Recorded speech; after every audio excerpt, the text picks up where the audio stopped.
All right, good evening, good afternoon, even in some places, good night. Can everybody hear me okay?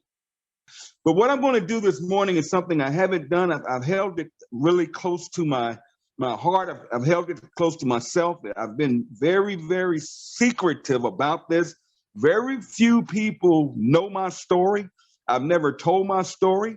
I don't go out on Facebook or social media posting my story. One, I don't believe it's people's business. And two, I'm not a Debbie Downer. And if when I tell you my story today, hopefully you will understand not only what I've been through, but I want you to, if you guys follow me on social media, you're going to be blown away, I think, because you're going to say, I never knew this because I never put it out there because I stay 100% positive. When I'm around people, I stay positive no matter what I'm going through. But see, it was just literally about 3 years ago, I became very, very ill. I was rushed to the hospital. They found out I had what's called double pneumonia. I had double blood clots, and I was rushed immediately into surgery. Upon coming out of that surgery, I could no longer walk because both of my legs had totally locked up. The muscles had locked up. Now, they say I can walk again, but I've got to go to rehab, but that's neither here nor there. But again, I was forced into a wheelchair. And to make a long story short, one day I woke up and everything was gone instantly. I'm not even going to cover that story, but I'm going to start from there, guys. I woke up literally in a wheelchair up 16 flights of stairs. Matter of fact, I was so high up, I would crawl down those stairs and I actually broke both of my arms. I have two steel rods in my arm to this day. Okay. Now, when I woke up that day, I found that I had nothing. So I played a little game with the system. What I would do is call 911. The ambulance would come get me, and I told them I wanted to commit suicide. I didn't want to commit suicide. I just knew that by law, they had to take me to the hospital and monitor me, and at least I had somewhere to go, and they'd feed me 3 times a day. Well, that kind of ran out, and they sent me somewhere, and I stayed there for a couple of weeks trying to get it together, and then they released me, and they released me to a homeless shelter. My family, my life was all taken away from me at the snap of it was over. And I never forget, they took me to a homeless facility. I was scared to death. I've never been in that situation. They told me if I was lucky, I could get a room. They had this facility where I could get a cot, and you had to check in every day at 2 o'clock and to make sure if you get in line, and hopefully you could get a bed that night, or you had to sleep in what's called tent city, which is basically outside in a tent or a blanket or whatever you could do. Here it is, freezing cold, raining. I'm scared to death. I'm a grown man. I just had a family. I had everything. And here I am in a homeless shelter. And I'll never forget, they gave me a bus ticket, a one-way bus ticket to go anywhere I wanted in Dallas. And I used that ticket literally because I refused because of my pride. My ego was broken. And I said, there's no way I'm staying in a homeless shelter. Let me get out of here. And I'll never forget, I took the bus to the Dallas-Fort Worth airport. Now, here it is. I'm at the airport. I stayed in the airport that night. And what I did was I went over to the international section where flights were going out in the morning internationally.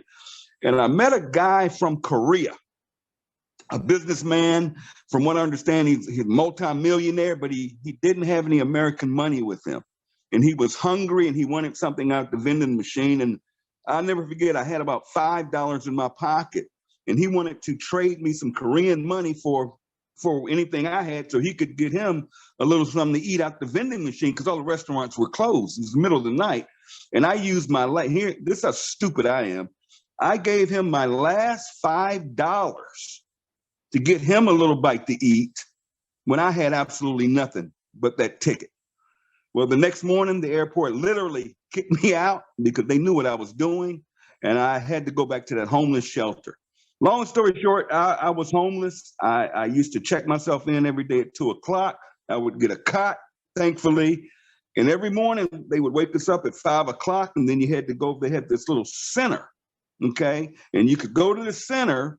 Oh, let me tell you this. When I went back to the homeless shelter, in the bus station where they took me back over, this lady stole my iPhone, literally grabbed my iPhone and stole it, because what they do when you're in the streets like that, if they get their hands on your iPhones, they'll go and block them and sell them. That's how they make money. And I didn't know that because I've never been in that environment, but I had my iPhone stolen, so I had no cell phone. And I'm here in the homeless shelter, but every morning I would get up and I would go over to the little training center where you could luckily get you something to eat, okay? And they had these computers. And I would log into that computer and all my passwords were messed up because I was logging in from different IP address. I mean, it was insane. And I used to hit Dad's at 5 or 6 o'clock her time in the morning, say, Dad, and she'd be like, are you all right, Tim? I'm like, I'm all right. I'm gonna make it through this. Nobody's knowing this. Now, they closed that center at 12 o'clock noon every day. Again, I'd sit outside for 2 hours waiting till 2 o'clock to go check back in and get a cotton. Here's what I learned while I was there is that, one, I didn't want to be there. Two, that people get caught up in their environment. I cannot stress to you how many people I met being homeless in a homeless shelter, how many people are totally conditioned to being in that situation. I mean, some of those people were earning 3, 4, 5, 6. One guy I met was making $6,000 a month on his VA disability benefits. $6,000 a month, and you're in a homeless shelter. I also noticed that everybody there had a cell phone. I'm like, how in the world are y'all getting all these people getting? These people are broke. They're in homeless shelters and they all have cell phones. And what I found out and I learned real quick is when you get government benefits, which I wasn't getting because I had no ID. I didn't have a driver's license. I didn't have a birth certificate. So what they do is they try to get all that for you through their services, but it takes time. And I found out when you get benefits, government benefits, you can get a free phone from the government. So I'm checking it out, but I didn't even have any of that stuff. And they told me that it would take a couple of weeks to get all of my my benefits in, my Social Security card, my ID card for Texas. And I said, I'm not going to be here a week. I'm not getting caught up into this. And finally figured out that if somebody would take me in and vouch for me, and I could go live with them, they would give me a bus ticket anywhere in the United States. And thank God to this day, and I'm getting choked up telling y'all the story. My sister in Virginia vouched for me, and they gave me a Greyhound bus ticket from Dallas, Texas, to where I am now. Some of y'all know I'm not even going to tell you where I am. I'm in an undisclosed location is what I call it.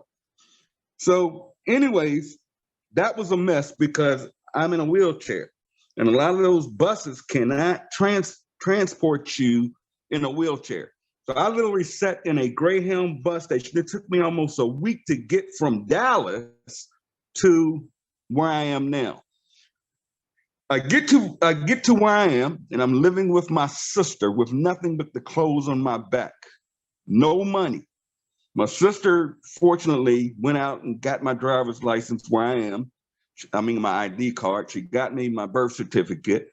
I was able to apply for social services, food stamps. I was able to use that to go online and get a free phone. So I got an Android phone for free with free minutes and all that good stuff. But here I am coming out of that situation, living my worst life. I'm rock bottom. But you know what? When I got that cell phone, I was the happiest human being on the planet because that's all I needed was a cell phone with some internet. That's all I need. Just watch this. And my sister's telling me every day, Tim, just get healthy. Don't worry about the money because she thinks a little different than me. And most people do. They don't understand how entrepreneurs think. And I'm like, no, just let me do what I do. And I got that cell phone and I went to work. Folks, I want you to hear me and hear me. I want everybody to hear me right now. You listen to a recording, listen to what I'm going to tell you. We're not talking 2 years ago. I was in a homeless shelter on October the 28th of last year. I'm living at my sister's house, and Ben turns on the system on December the 13th. We went to work. People started joining. Many people didn't. It was a crazy experience because we were getting beat up all over the internet. The company's never going to last. And basically, Tim Miller, you suck, okay? But we kept going. Keep sharing, keep sharing, keep sharing. Some came aboard, some didn't. But guess what? This company changed my life. You see, when we launched this thing on December the 13th, the next thing I know, I'm starting to get these weekly checks.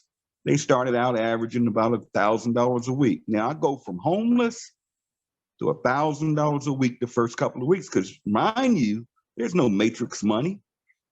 There's no matrix money. You don't get paid on the matrix to the second month anyways. There's no generational matches. None of that stuff, guys, none of it. All we had was, I understood that I get 25, now remember I have nothing, but I can get $25 on every person I enroll, and I get 9 levels of pay on fast starts. Focus on the focus, Tim. Focus on the focus. I'm not in the best situation. My sister goes to sleep at 9 o'clock at night, cuts off the lights, and I can't have the TV. I'm going crazy because that's not how I live my life. But I have to live by her rules. I'm in her house. I'm a grown man. I'll be 55 this year. But you know what? I would get on that cell phone when that TV got cut off and them lights went out. And I'd be on that cell phone the rest of the night, take the free tour, post it on Facebook. Some of you have been following me a long time. You saw my posts, see my posts. And you know what? Those checks started coming. First week, $1,000. Next week, $1,000. Got our first residual check. It was about $900. But guess what?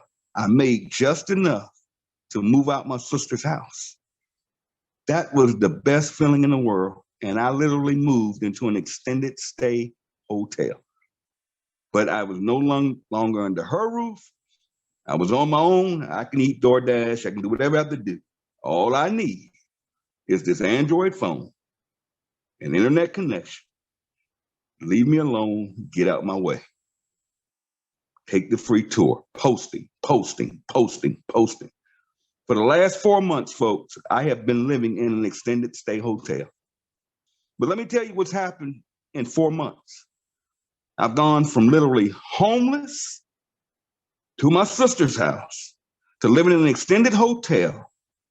And Ben said it on the call yesterday. I'm approaching $100,000 a month. Christopher Hopkins, who's disappeared, who's been sick on his deathbed, he's in the hospital right now, has been gone for the last month and a half.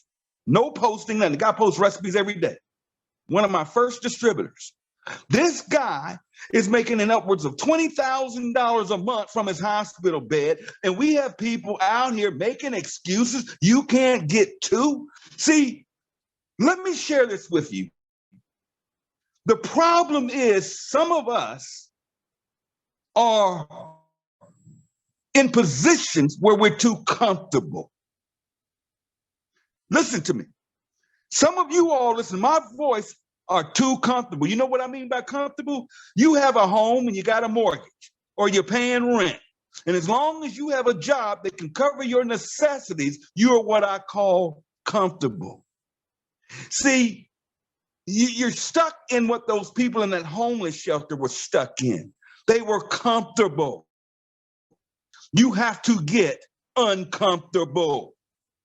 You have to get out of your comfort zone. You have to change your way of thinking. How long could you last if your job was over tomorrow? Well, folks, let me hip you to something real quick. You may not go homeless. You may never be put in that situation. The one thing I love about this industry is it is recession proof. And the economy is the economy you create. We are a membership company that allows our members to buy products at wholesale prices, just like Costco. That's what we are. That's what all of you have to understand. We can add any product at any time we want to. See, you got to focus on the focus. And as we inject this company with more and more products, it's just going to build more revenue and more volume for the entire company, which is going to pay you more. Jeff Bezos owns Amazon. That's why Jeff Bezos is a multi-billionaire, because he owns Amazon. Amazon started with books. The difference here is Live Good is doing basically the same thing as Amazon, but we own part of Live Good. You receive a percentage of everything moving in this company. We'll approach 8 to 10 million this month. We're doubling every month. Can you imagine when this company's doing 20 million, 30 million, 40 million, where all of you are sitting right now? But we have to focus on the big picture. It's going to take work. It's going to take not doing things you've been doing with your kids every day. I'm going to be honest with you. It's going to take letting your spouse know, I'm about to give this business the next 90 days of my life. I'm going to run so we don't have to live like this anymore. You know? Guys, you guys are sitting on an opportunity of a lifetime. This is our one shot.